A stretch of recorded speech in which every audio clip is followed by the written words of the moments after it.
My name is Hannah Stubbs, and I'm a second-year student at Bristol, and I'm going to be chairing this evening. Before I introduce our speakers and let you know what's happening, just a few bits of housekeeping. The fire exits are really clearly marked. And unfortunately, Tony will be leaving us a little bit early, so if he sneaks away, he doesn't know something that you don't get nervous. This evening has been organised by the Bristol Debating Union and the University Student Union.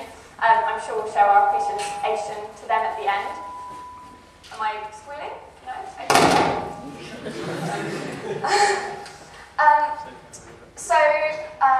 The people sitting either side of me, for yes, we have Paul Smith, who was the Labour candidate for Bristol West at the last general election and was also a Labour councillor for Bristol for the last 10 years. He's been at the forefront of the Bristol Yes to Fairer Votes campaign. Tony Robinson is an actor best known for his role as Baldrick in the Blackadder TV series and as the presenter of Channel 4's archaeology show Time Team, but he's also a long-standing political campaigner. Our student speaker for Yes is Georgina Bavetta. She's a second-year politics and philosophy student and is the Green Party candidate for the Clifton ward in the coming local elections, as well as the president of the Green Party Society of Bristol. Speaking for No, we have Dominic Moffitt, who is the Constituency Labour Party Youth Officer and a member of the King's College Party Labour Club. Don Collier is our Conservative councillor for Poole and a long-standing environmentalist. He's speaking on behalf of NOtoAV. And our student speaker is Alex Forbes, who is co-chair of the Ladies Society of Bristol and a final year politics and sociology undergrad. So, just a bit of format. We're going to have a vote before we start any of the speeches to find out what you think at the moment. And then we will have two speeches from each side, one from each side at 5 minutes each. Then Georgina and Alex are going to speak on issues to do with students and AV. And then we're going to open the debate to the floor, and you'll have a chance to ask questions and make some points. Then we're going to have two more speeches to sum up the debate and give closing arguments for each side. And then we'll have another vote to see if anyone's changed their mind. Before we go in, I think it would be really good just to get a really quick overview of what we're talking about today, which is the AV referendum on Thursday. But in case anyone is unsure, I'm just going to give a quick overview of both voting systems. So, first past the post, which is what we use at the moment. When you vote, you put a cross against the candidate that you're voting for. You can only vote for one candidate. The votes are then counted, and the candidate with more votes than any other candidate is elected. AV. Under alternative vote, instead of putting a cross against one candidate, you number the candidates in order of your preference. You don't have to number all of the candidates. You can still only vote for one if you want to. The first preference votes are counted. If any candidate has over 50%, they're elected. If they don't, the candidate with the fewest votes is eliminated, and the second preference votes of the people who had voted for the person who's now been eliminated are taken into account, and their votes are reallocated. This happens until one candidate has over 50% of the votes, or there are no more votes to be distributed. The essential difference between the two is that first past the post views the candidate with more votes than any other as the winner, whereas AV views the candidates with the majority of votes, even if they were their second preference as the winner. So that's an overview of what we're talking about today. Just a reminder to speakers, first two have got 5 minutes. When you're pushing the time, I have a gavel. So please bear in mind that we've got a lot to get through. And we're going to start with Yes, so I welcome Tony Robinson to take the floor.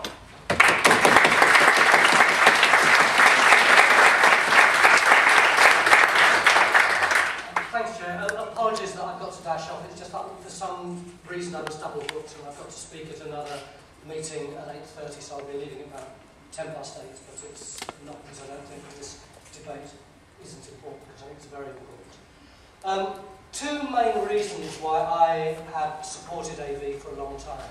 Half my adult life I've lived in the southwest, where I've lived in constituencies which are safe Tory constituencies. And quite honestly, if you didn't want to vote Tory, there really wasn't any point voting at all. The rest of my adult life, I've lived in safe Labour seats in the cities. And if you were a Tory, there really wasn't any point in voting at all. Of course, those of us who are politically engaged always say it's your civil duty to go out and vote. You know, do it. You don't want to die thinking that you never tried to make a democratic intervention. But actually, deep down, we must know it's tolerant. Because for most people in this country, as things stand, it really doesn't matter whether they vote or not. And I don't think that that is a good way to run a democracy.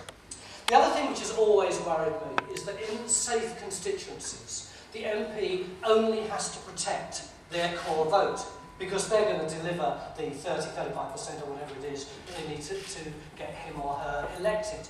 So that means they only have to look after those people. And if they're part of the government party, then the government will tend to put all the resources behind that core area in the constituency. So that in Labour constituencies, you tend to see the posher houses and streets really underlooked politically, and likewise in Tory constituencies, you tend to see the council houses underlooked. That seems to me a ridiculous abuse of democracy. So that's where I think the debate ought to be. I was reminded that it isn't there when I was phoned halfway through the afternoon. I've been doing a time thing down on a hill in Taunton. My manager phoned up in a panic and said, the Times have phoned. They've checked. They are a Murdoch paper. They're obviously part of the No campaign. They've checked whether or not you've been registered as a voter in your flat, and you haven't been. So why are you campaigning? And I said, well, obviously, they've checked my London flat. I'd like to congratulate the reporter for helping me exercise my democratic right, but actually, I vote in my house in Bristol, and I'm already voting because it's a postal vote. But do thank him, which is another way of saying, get off my back, you slimy wanker. But it reminded me about 3 or 4 months ago, I was in Australia and talking to Kevin Rudd, the ex-Prime Minister, who's had a lot of experience of referendums. I asked him how he thought it would go. He said, I don't know, but you've got to remember that in constitutional referendums, those who are against the change are protecting the status quo. By and large, you don't need a referendum if the status quo is all right. Normally, it protects a vested interest. So he predicted, what you'll see, I reckon, is that those opposed to you will say the referendum costs too much, they'll say it's too complicated, and they'll pick on somebody who people don't like, who supports your side of the campaign, and try and rubbish the campaign because they don't like that person. I don't think that politicians, by and large, are particularly prescient, but my God, have I got respect for Kevin Rudd now. It is simply not true, as the other side is saying, that AV has to be expensive. It is a total... trying to find another word for lie, but I can't. The fact is that we would count by hand in exactly the same way as we do now. There's no reason why it should be any more expensive than the situation currently is. It isn't complicated. It's just like people vote on the telly. The person with the lowest number of votes gets knocked out and those votes go back into the pile again. What it does mean is that you get a consensus.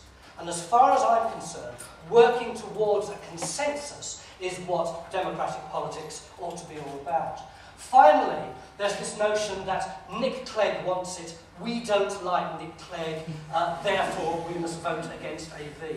Not only do I find that incredibly childish, but from where I stand politically, Nick Clegg is such a busted flush that it really doesn't matter which way he votes. And quite frankly, I think that David Cameron has got far more to lose from AV than anybody else. So if it was that kind of picking on people, I think it's a very weak argument. But it shouldn't be about that anyway.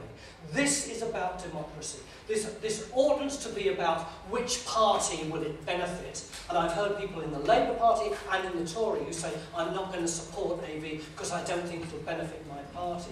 This is about what will vote the electorate.